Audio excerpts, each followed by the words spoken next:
Parenting is hard. Few of us feel up to the task. The world is shifting, quickly and dramatically. All of us feel the changes affecting our families. The stress and pressure can be intense. We are here to help sort the good and the bad, provide insight, and bring hope. Welcome to Brilliantly Brave Parenting. We're so glad you stopped by. Hi, and welcome to Brilliantly Brave Parenting. I am Pastor Brad Mathias here in the studio with my compadre, amigo, and friend, Robert Beeson. Amigo and friend are the same thing. I know, I was just trying to be creative. Bilingual. Yeah, multilingual. Robert Beeson here. Glad to be with you today, Brad. As always, glad you got to see me today. Well, it is a pleasure to see you, Robert. It's good to see you too. There's less of you to see these days. As you get thinner and thinner. You are looking quite svelte. Is that a good word? Svelte. I'm not sure I want to be svelte, but thank you. Well, you'll probably be able to fit in the spandex from your Utanda days now. I do, actually. I do. It's a really nice. Awesome. I should have brought them here today. I have a bad image in my head right now, Robert. It's a fur spandex. It's really nice. Is that back when you had a mullet? Is that kind of a part of the time. mullet, as I recall? Part of the time. Oh, that was cool. Hey, did you know that watching television can act as a natural painkiller for children? No, but I'm not shocked because I've seen it work. Yeah, exactly.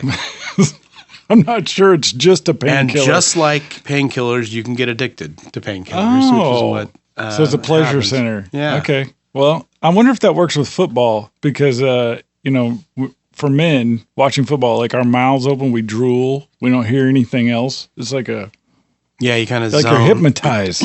Yeah, you can definitely. It's a welcome hypnotizing session. Also, I want to tell you another little fact here about children that is interesting. Fathers tend to determine the height of their child, the mothers the weight, which I'm really grateful for. See, that didn't work in my case. Really? No, my dad was like 5'8". I'm 6'4". And my mom was tall. She was like 5'10". And my grandpa was tall. So it's just interesting. Interesting. Okay. Well.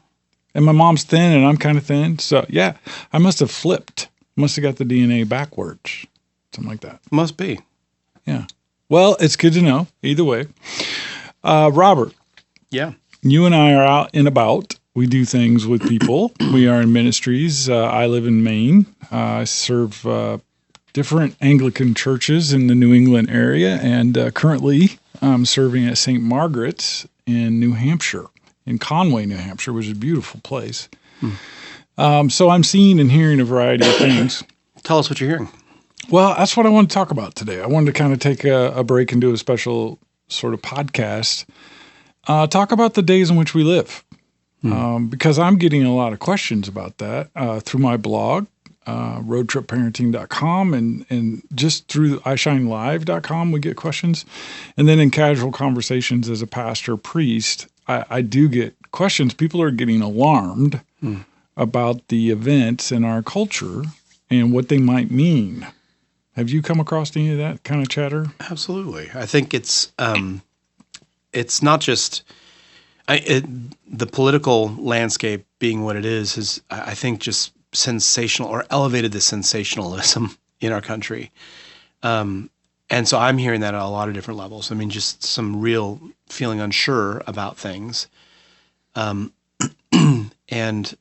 unsettled, I guess, just like things are a little, I don't know what the right word is, but yeah, I'm picking up on some of the same things.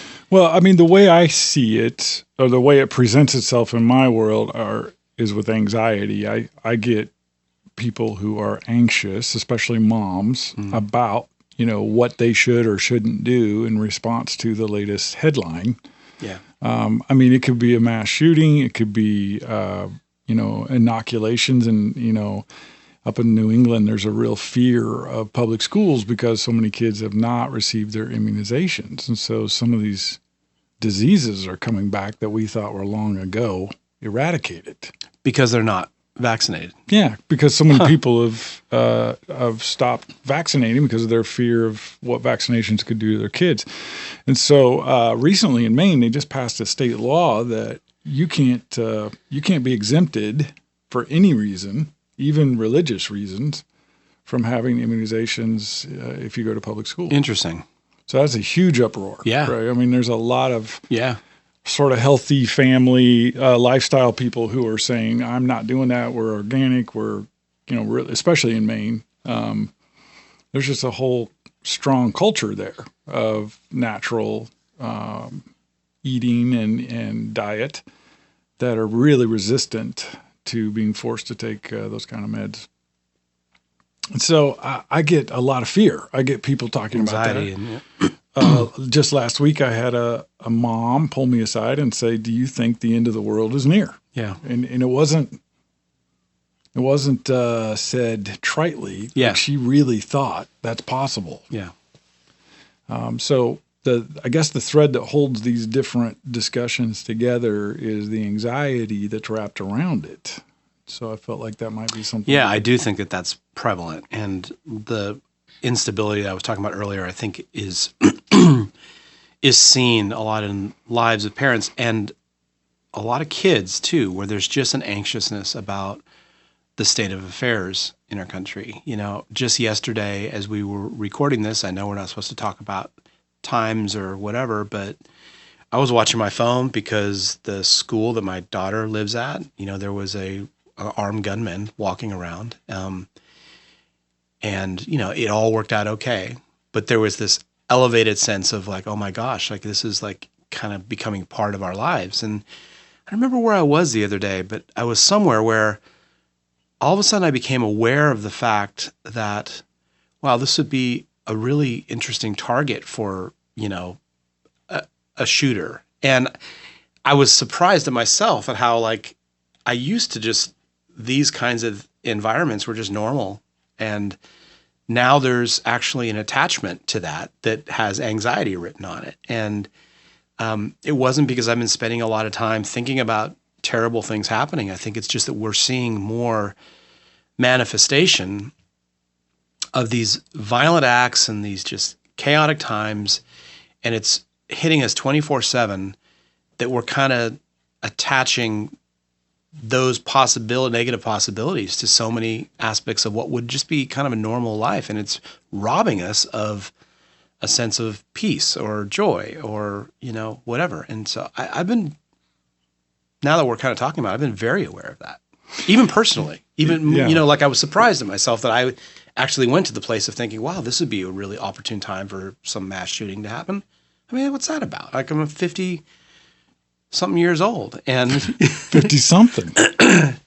And not until, I don't remember ever thinking that way. Yeah, I agree. One of the things that, as we get older is we are supposed to be the mature ones in the room. And we're supposed to have this sort of perspective that would give wisdom from living a few years. But I think there is a temptation to think the worst and to sort of allow ourselves to go to those dark places of fear and even panic at times when we see a headline, when we hear some type of a report on the news or read it on our feed. And I just wanted to take a moment and sort of pause for our listeners and say, is that really a good way to live? Is it really the way we were intended to live in a state of near constant anxiety? And really sort of peel back some of the ways our media is manipulating us a little bit. Just stuff I've observed living in Maine in the last year. I would encourage people to listen to the news less if you find yourself in a state of anxiety all the time. Because the news is a financially motivated service that uses our emotions to keep us tuned in. And if you understand the media, like we've had an opportunity to understand, coming from that world, they are only as valuable as the amount of viewerships they get and the repetitive viewership. And so their goal is not to deliver the news. Their goal is to retain listeners or viewers. And how they do that is they just have to keep stacking on. And so, I mean, and that's what's driving them isn't trying to rob you of your joy or tell you bad news all the time, but they know that fear sells, and they're motivated by continuing to stay in business. And for better or worse, I mean, I'm sure there's bad apples in every situation, but I think it's working because we are living in a state where we're kind of heightened all the time. And I agree. Turning off the news is a good start to like undoing that. Yeah, I even noticed the Weather Channel works like this. Like, it's not just the Foxes and CNNs. No. And, the Weather Channel's lead story is a devastating storm. Right. Or a threat of a devastating storm. Right. And they will talk for hours about the potential damage this storm is going to create. And they show you all the possible projections of where it will go, how it will go. And that's a valuable service. Like, if you live in that area. Sure. But the reality is, most of the time, that's not what happens. Right. It's all potential damage. It's all potential fear. And I began to understand the sort of parallel between the culture sort of shaping my response, living as a fear-based person rather than a love-based person. And I know that sounds abstract, but the reality is that as Christians, we can be pushed back from our sole purpose in life, which is to be an ambassador of Christ, to being defensive, live in your reactive home, no engagement at all, and you're just constantly sort of twitching at the next blow instead of being out there proactively impacting and affecting our culture. Right. That's very true. I mean, that it comes down to our decision, what we're going to pursue, this idea of fear or love. And that's what we talk about constantly on this podcast and in our various ministries is really analyzing those questions. Is what I'm doing motivated out of fear, or is it motivated out of love? Whether it be parenting, or the way we react to our spouse, or the way we create our mindset. We need, and you think about it, as we're talking, I'm like, yes, the media is elevating everything. But throughout the church, Christians have been persecuted. And in America, yes, things are bad. We're going to a post-Christian society. But the constant threat to our peace is a long-standing issue for followers of Jesus. Whether it be the Israelites that were enslaved in Egypt, or what, I mean, there is this tension that we have to live with, and we have to decide. That decision is not a new thing, is what I'm saying. We get barraged about telling how bad our condition is constantly, so that elevates things. But we shouldn't be surprised when we face struggles or hardships. It's not necessarily a new thing, but it comes down to our choice, what we are going to do. And yes, it does sound abstract, but it's not. I mean, asking ourselves the right questions are really an important part of dealing with anxiety. Well, here's where it ties in my thinking.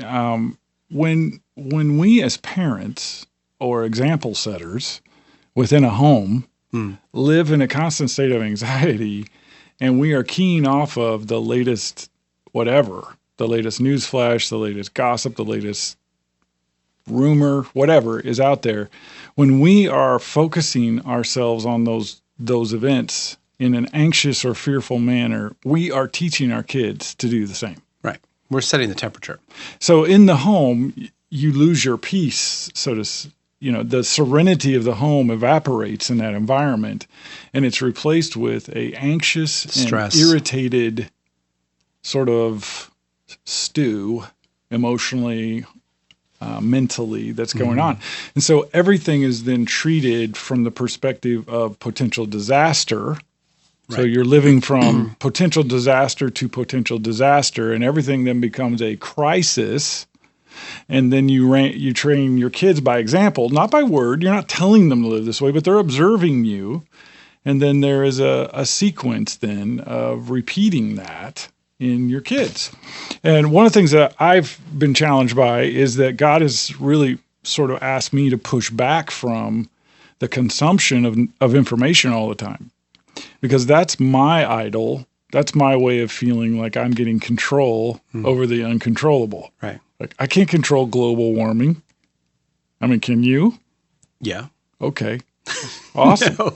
I can't affect whether or not someone invades Israel or Syria, I can't change the global politics of China and America. I can't affect the discord between races in America or the Democrats and Republicans. I mean, those things are ridiculously big, right? Yeah. But if I stay really informed and make a study of them all the time, I feel better about it. Right. And you think you feel better. Yeah, it's delusion, right? It's knowledge. And I'm not saying you shouldn't be knowledgeable about what's happening in your culture. But you need to make sure that that culture is not setting your worldview, because your worldview is like what comes out of you. I mean, the way you see things is what comes out of you. Yeah, because it takes 10 minutes reading a Psalm of David to remember that God is in the heavens. Mm-hmm. And he has manipulated man for all of time to make sure that his will is accomplished. Yeah. And he raises up kings and he puts them down. He establishes kingdoms and removes kingdoms. Mm-hmm. And when you sort of reset your mind around the Word of God, CNN's got no voice left. Right. I mean, you are now tired. You're putting on the clothing now again of being a son or daughter of God. You are no longer just a twig in an ocean. Right. You're on a boat and God's sending you somewhere. You're doing stuff with your life. You're not just reacting all the time.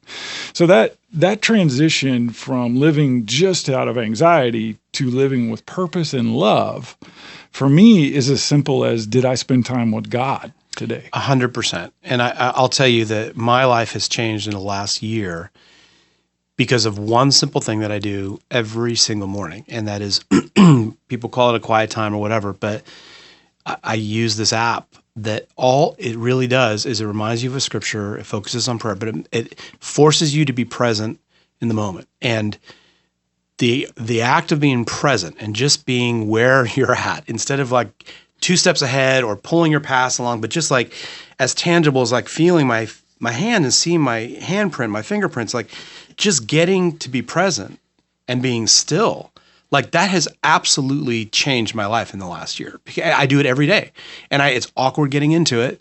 It always feels like, okay, I'm not being productive. I should read the Bible. I should, do something instead of just like, I'm going to center myself. In fact, that's one of the things that's motivating me with Solo Parent Society, we're developing a daily app that does exactly that. It's just a centering thing, because if you don't have a centering point, like it's very easy to be pulled everywhere. And I think there's something to this, be still and know that I'm God, that, being still is not something that happens. It's something you cultivate. It's an action. It's something you do.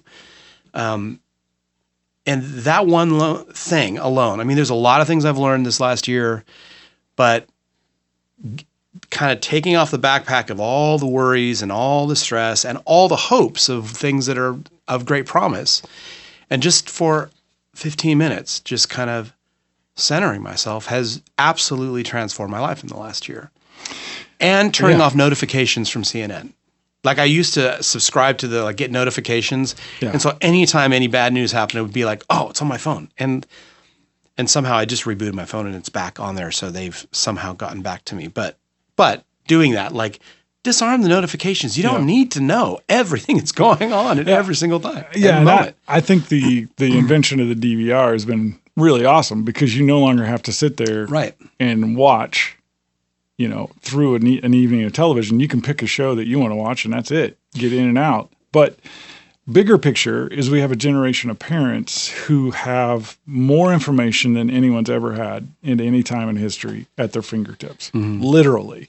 They can get any detail about anything that's happening in the world, or at least we hope it's the right detail, But what I want to encourage this generation of parents is to rediscover some of the disciplines of devotion that have anchored Christians and parents for generations to the truth of the gospel, which is a tangible way to push back fear. My wife reads My Utmost for His Highest by Oswald Chambers, also Streams in the Desert, classic devotionals. I read the Daily Lectionary, which comes through the Book of Common Prayer. There are other readings and devotions like Daily Bible. Audio Bible. That Daily Audio Bible with Brian Harden is fantastic. You don't even have to read, you just listen. He goes through the Bible in a year. I mean, there are some incredible resources available, and if you're developing one for single parents, then definitely check out. It's for single parents. It's called Sound Mindset, and it's just a daily reflective 6-minute session. Yeah, but those kinds of things are anchoring. I think as we're talking, I'm getting this picture in my mind. We tell our kids, you don't hang out with the wrong people, because who you hang out with is who you become. Exactly. Take a look at that yourself, parents. Like, you are who you hang out with. If you're hanging out with CNN and Fox and Trump and Nancy Pelosi and name it, whoever. I'm not vilifying anyone. I'm just saying these people are kind of sensationalizing life. Like, if you're hanging out with them, guess who you're going to become? You're going to become totally living by this. So we need to take a little bit of our own medicine and stop hanging out with the wrong people. The media is not the right company. Yeah, and I 24/7. For me, it is amazing how much more I hear God when I'm quiet. 100%. I know that sounds obvious, right? But it sounds obvious in our heads, but we seldom, like, that's what's changed in me. Is like, I've actually disciplined myself now. Like, I just carve out, like, it's something that I don't necessarily want to do it, if I'm fully honest, but once I'm in it, I'm like, God, this is so refreshing. This is so awesome. Yeah. But you're exactly right. And it's super important. Well, and just in closing thought here, Robert, as I look around the world, it's crazy. Okay. You're not going to make sense of it. You cannot logically sit down and figure this out. Mm-hmm. And if you keep trying, you're going to give yourself an ulcer. Like, literally, as a physical side effect of stress, unresolved anxiety, it eats the lining of your stomach or your upper intestine. It creates ulcers, right?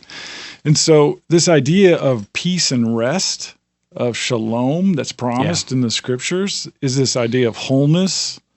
Doesn't mean you don't have issues in your life. It just means that you are finding a center place in your identity in Christ. And that may be the most important parenting lesson we could ever teach our kids. 100%. Yeah. I completely agree. What's that saying?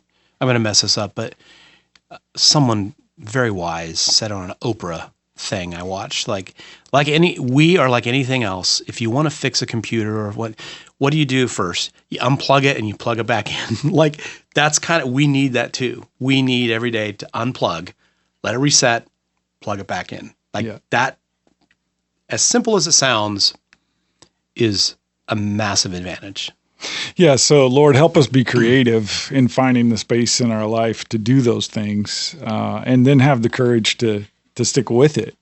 Because there are days when you don't feel like spending time with God. You just don't. And that's human, but we push through. And the days you do feel like spending time with God are the days when it's hitting the fan, when it is tough. Will you crawl before God? It's the snot in the carpet time, as one of our guests said this season. But I want to be, I guess my prayer would be, and my encouragement to our audience is that we would be disciplined enough to spend time with our Father on a regular basis, whether we feel like we need Him or not. Amen. All right. Well, this has been a great conversation. As always, we appreciate you guys sticking around. And if you think about it, please add a comment or two, suggestion, question in the podcast platform that you're using. And give us a star or two, if you don't mind. 5 stars, please. And we will also put some of the links to some of our favorite devotions, things that you could practically use in the year ahead to stay centered in your faith and to be at peace in your home. In the meantime, have a great week. We'll see you again next week. See you guys. Bye. Be encouraged, parents. You are not alone.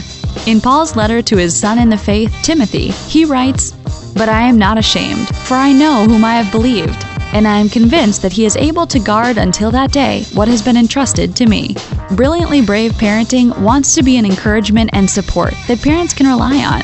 Would you consider liking us and sharing us with a friend? As a part of the Tween Gospel Alliance, we are a nonprofit organization dependent on the support of friends like you. Thanks for stopping by. We'll be right here next week.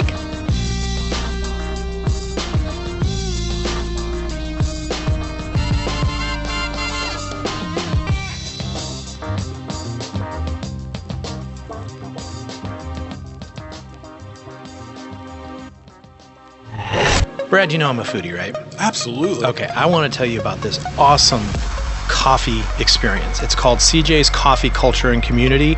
It is a faith-run coffee culture, and the thing that's really cool about this is that they roast their own beans, they have delicious coffees, and they have 2 brick and mortar, so 2 coffee bars, as well as a virtual location at cjscoffeecafe.com. Here's the cool thing. They ship their beans, they ship their coffee anywhere in the world, so you don't just have to be in Texas to enjoy it. CJ's Coffee Culture and Community. Awesome. We are excited to announce the Storms of Life study, Living Beyond Stressed Out and Overwhelmed. It's a great subtitle, Living Beyond Stressed Out and Overwhelmed. Yeah, I mean, at this point, we know that students are stressed. And for parents and pastors, it's important to know what are the top 3 things that are really on the minds of our kids. So Brad, walk us through what they can expect from the Storms of Life. This is an 8-week study. It has video insights. It has presentations from an actual youth retreat with junior high and high school students. These kids are going to learn about how their faith can help them fight back the stress that they're living with every day at school. Check it out on iShineLive.com.